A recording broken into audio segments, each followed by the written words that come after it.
We are pleased to add 3 new recipients to that list tonight. The Outstanding Young Alumni Award honors alumni 40 years or younger with a significant record of career or civic achievement and promise in their profession. This year, we're pleased to present Jesse Melgar, class of 2017, with the 2024 Outstanding Young Alumni Award. As Senior Advisor for Strategy and Public Affairs at the University of California Possibility Lab, Jesse works with government and community partners on data-driven solutions for the public good.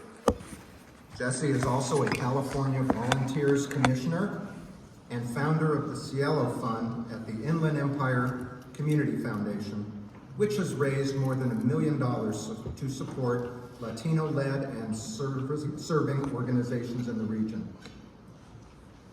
Next, the Alumni Service Award honors superior service in the public sector and a sustained pattern of volunteer service. This year, we are pleased to recognize Manav Sachdevia, class of 1999, with this award.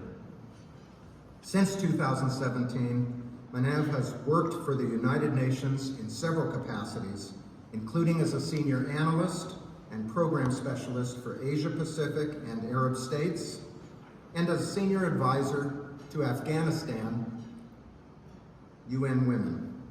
Beginning in 2019, he also served as the Chief International Officer for McCann World Group in Kiev, Ukraine.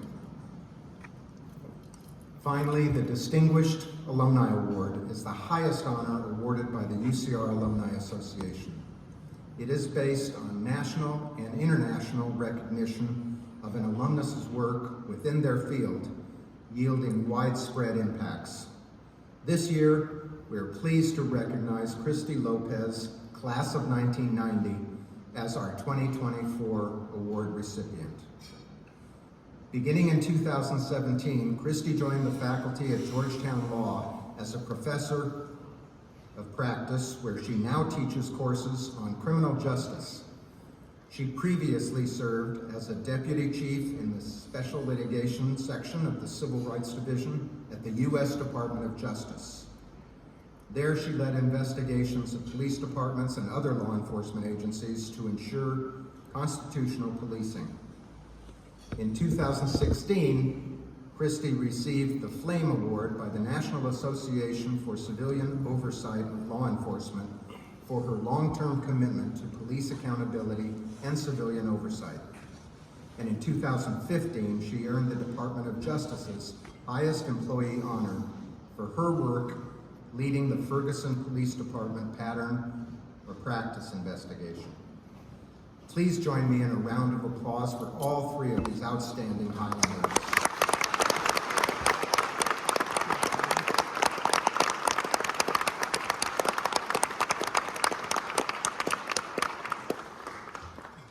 Now let's learn more about each of our honorees, beginning with our Outstanding Young Alumni Award recipient, Jesse Melgar.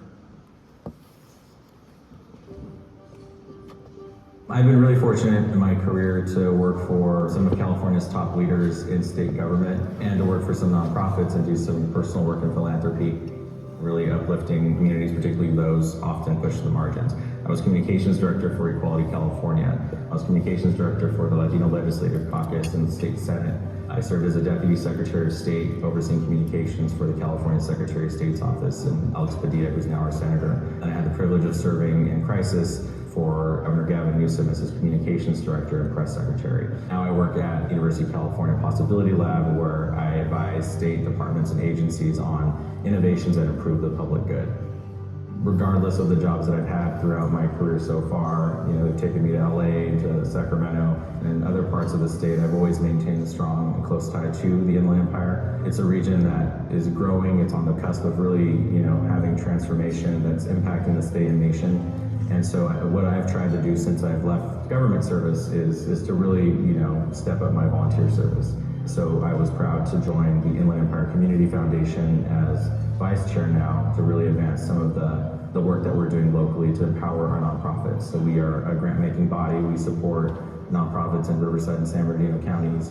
And so we launched the Cultivating Inland Empire Latino Opportunity Fund, also known as the Cielo Fund, to do just that. We are supporting Latino-led and serving nonprofits in Riverside and San Bernardino counties. Now we're supporting scholarships. In our first year of scholarships, we were actually able to award about $125,000 to Latino college students in the region who were attending local colleges like UCR. So our research showed that only about 1 in 10 Latinos in the region have a bachelor's degree or higher, yet we make up about 52-53% of the population. And so for this region to continue to thrive, we need to invest in education, we need to invest in this growing segment of our population and make sure that they have the resources they need to succeed and that they can continue to become, first generation students and really create that pathway towards a middle class and an upper middle class to, bring their families and their communities along the journey.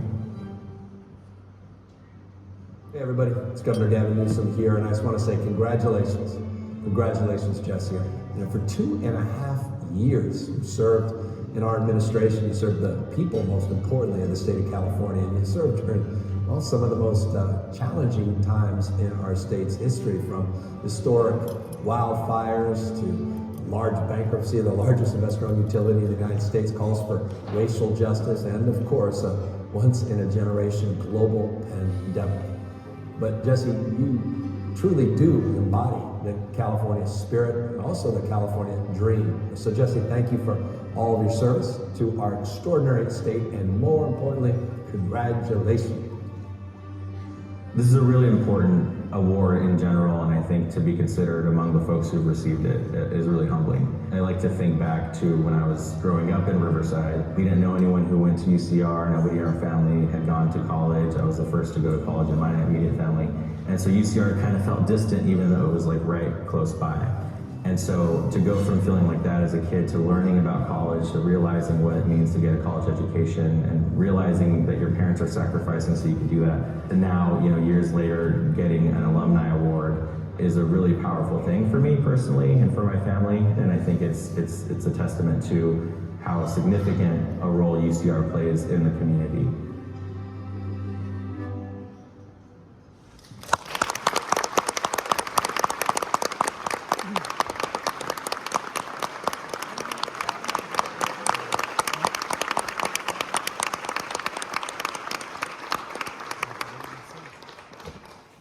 Jesse, congratulations on this well-deserved distinction.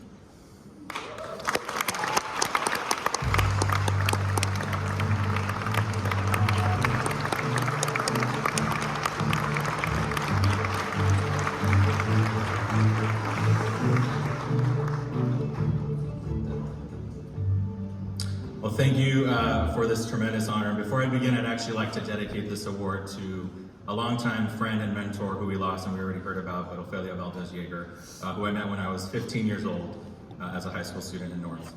I want to say thank you to UCR for this tremendous honor, and congratulations to tonight's honorees and for your contributions and accomplishments and all that you do for this institution. Watching that video, for those of you who knew me in that time know it wasn't always a rosy time to work in the governor's office during a pandemic. And so, it reminds me of the good, the bad, and the unexpected, such as COVID-19. But it also reminds me of a quote from one of my favorite Chicana authors named Gloria Anzaldúa. And the quote says, "Do work that matters, porque vale la pena." Or do work that matters because it is worth it. And that is truly and humbly what I've tried to do throughout my professional and my personal life. Work that matters to advance LGBTQ rights, immigrant rights, voting rights, and basic human rights. Work that pulls in those who are too often pushed to the margins. And work that doesn't just check a box, but that seeks impactful solutions outside of it. And work that is only possible for me because of the sacrifices of my parents. My dad Fidel and stepmom Patricia are here.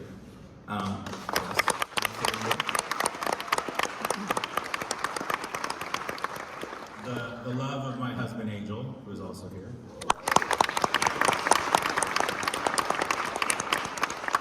And because of the belief that a new school of public policy had in me when they recruited me to join their first MPP cohort back in 2015.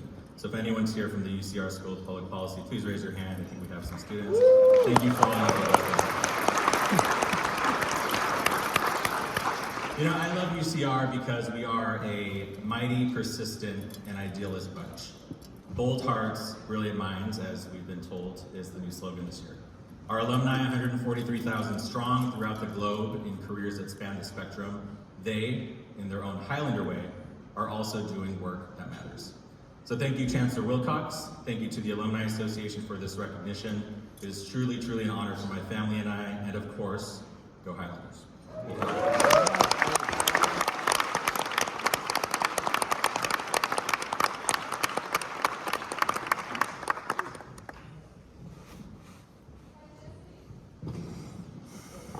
Thank you, Jesse. Next, let's discover more about our Alumni Service Award winner, Manevsach Devia. We are leaving from Warsaw, Poland, towards India. In the last 2.5 decades, I've basically worked on every continent. When I had to go to Afghanistan, I would tell my daughter, look, just as you are 6 and there are kids that are 6, they look towards their parents for creating a safe space for them. That's what I do. I'm going to create conditions for better living, for improving rights of children, sometimes improving the infrastructure, improving right to education, a right to public space for a woman. I'm still doing the same thing. It can be as simple as sitting with governors of certain states, explaining respect for the opposition to speak, or it can be as hard as actually having them in a room. If you're not there, they will potentially pick up problems, violence. Service is showing up and being there, and standing together with people through a flood or an earthquake or a war or a complex emergency that combines them all sometimes, because nobody wants to feel totally alone.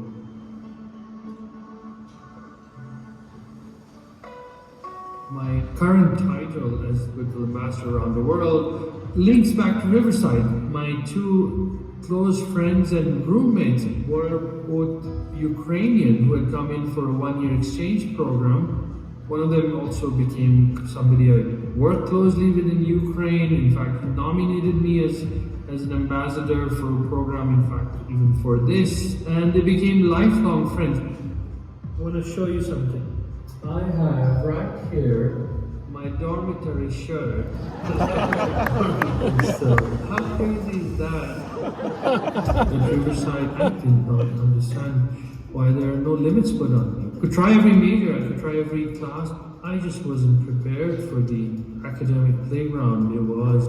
I remember, for example, Professor Cardulo, a professor of biology. I attended a seminar, and at some point I had a question but I didn't dare to ask, and I just went up to him after the seminar was done. He said, you know what, you should have asked right in the seminar. I said, really, me? I'm like 17 and a half.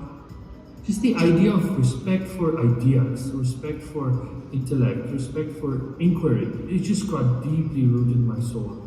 Luckily at Riverside, I also found that there are other ways I could be of service at the path that I didn't even know before treading it. There was this United Nations and other paths that existed of traveling the world and serving Warsaw and other places.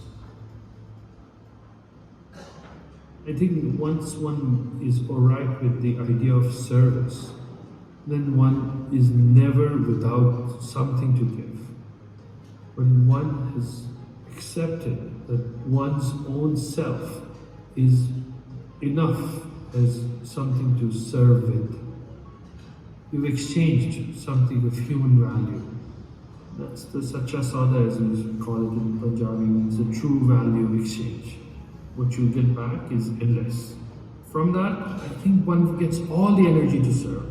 There's nothing better. There's nothing better.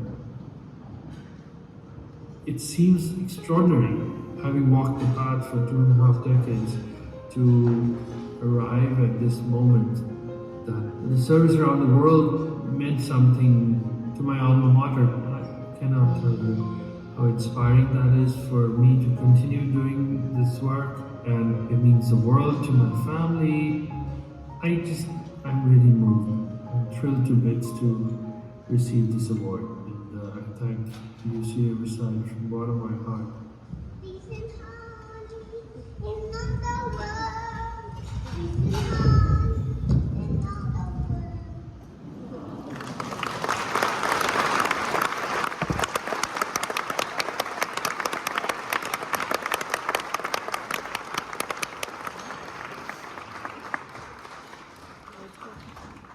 Now, congratulations on this well-deserved work.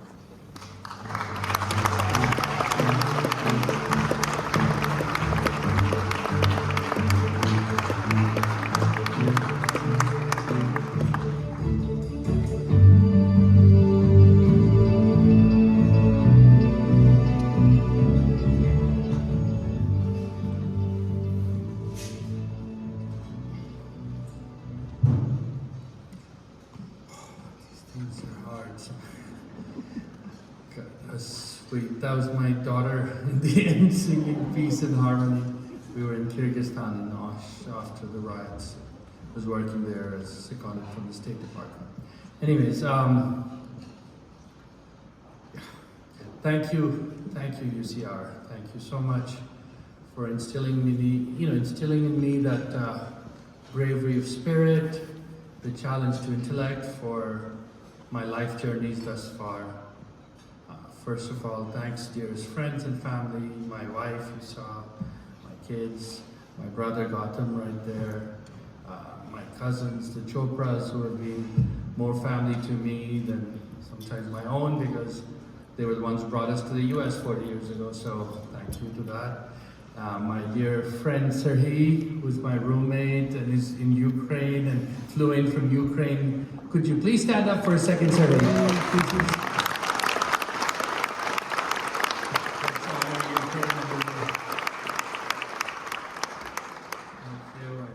Other friends and family who couldn't be here, Amri, Sasha, of course, I remember my bereaved father, and my mom who couldn't be here, but thank you, Samir, thank you, Richard, thank you all the friends and family who are here, and also others who have passed on, venerable teachers and friends who helped me realize the true value of human service.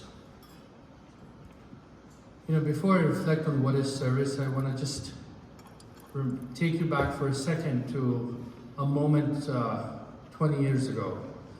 I was on the dusty streets of Kabul. I used to be an economic advisor for the Prime Minister's compound. And one day, just going to my work, I noticed there was a hatchback in front of me and 3 Afghan women in like blue burqa sitting in the back of the car. And you know, with all the training and then further after UCR gone on and taken some more graduate work, worked in Washington and then studied at Columbia and the East Coast and stuff.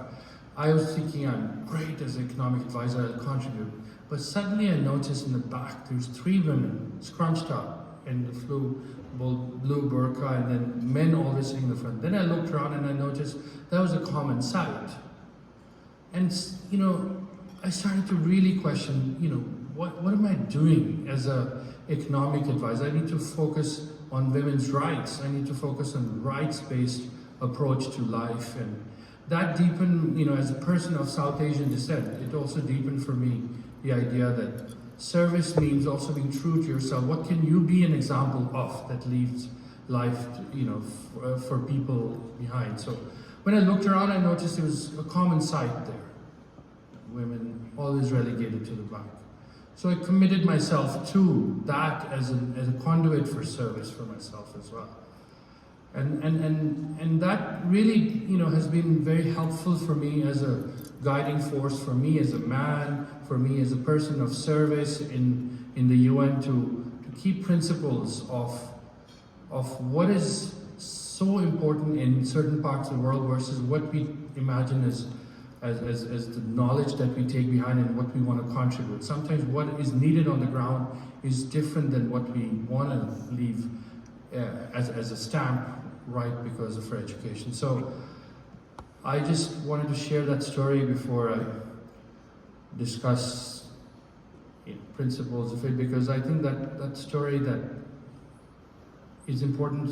I'm sure there are moments in all your lives where that commitment comes through, and all of that bold heart and brightness of mind comes together. That was for me the moment where it came together. It saddens me when I share this because it's, as you know, Afghanistan is back to the Taliban. Hopefully they die. Anyways, what is service? Sorry. What is service? I would say, okay, you guys are all young here, so you're quite impressionable. So let me try. Okay, young at heart at least. Service, simply put, in my humble opinion, is solidarity with the wounded, those who are physically or emotionally wounded. I think it's solidarity in reinforcing their humanity, that your humanity and their humanity are one. Knowing that even if you are there with them for a moment, could be a moment as in a minute or a lifetime. When the people, like I think in front of me, as I saw in Afghanistan or Liberia or Kosovo, or people in front of you, they've lost their faith in humanity, or even their, own ability to endure that moment. I think it's the greatest reward you can give them is the solidarity that the person in front of you, that you're there with them, for them, and as much as possible, you are them. That they should not feel that they're an object of pity or sympathy, that you are with them. At least that's what in the most vulnerable, weakest hours, I've tried to find common humanity and solidarity with them. Whether now that if you are, as my family tends to be, doctors or business people or scholars in the room, or just human beings who, if you have a moment where there's somebody in front of you, a friend, a family, somebody who doesn't know you, just needs your solidarity or strength, I just think that's service. That is service if you can help reconstitute that to somehow be there, totally present. Put the phone away for a second if you can. I can't, but I try. And just be present. For that moment, for that set of moments, in totally sharing your heart with them. There's nothing more noble, I think, than restoring that intrinsic faith in that person or persons in front of you, that they're people of value. I've seen that even when I'm serving people who are dying or almost dead in front of me, like just holding their hand, holding and being there with them. It's hard. It's hard in those moments. But I think even it's flickeringly present and lost. I think if you can reconstitute and be solidar, giving them solidarity for that, even before death, that's really awesome. So I thank you for recognizing my moments, UCR, when I possibly came through in that test, and request you to, all the young minds and hearts and young people around, I don't know, why'd you have to dye your hair white, some of you? But, just think of it as service of solidarity and strengthening the human spirit of people in front of you. I just want to leave you with a short poem I wrote that symbolizes service for me. I will die with hundreds of papers unread. I will die with hundreds of papers unread, books unsorted, travels undone, expectations unmet, places unwent, foods untasted, things unsaid. I will die with thoughts unaired, hearts unlightened, glories unlived, missions unfulfilled, loans unburdened, lovers unrequited, relatives unvisited, experiences unhad. I will die before my time, though time is no one's slave or friend, whether young or old, frail or fit, strong or weak, I will die a human death. And that is all any of us can promise, that I will die a human death. For I was born, and I will die. When born, I promised nothing. When dead, hold not against me that. Death is my only surety, none too sad nor to be avoided. Just lean not heavy when I leave, for all the weight I couldn't heave. These mounts I put upon my shoulder, those weights were mine and mine alone. Let them go with me when I, on earth, in heaven, or in between, lie. Thank you very much.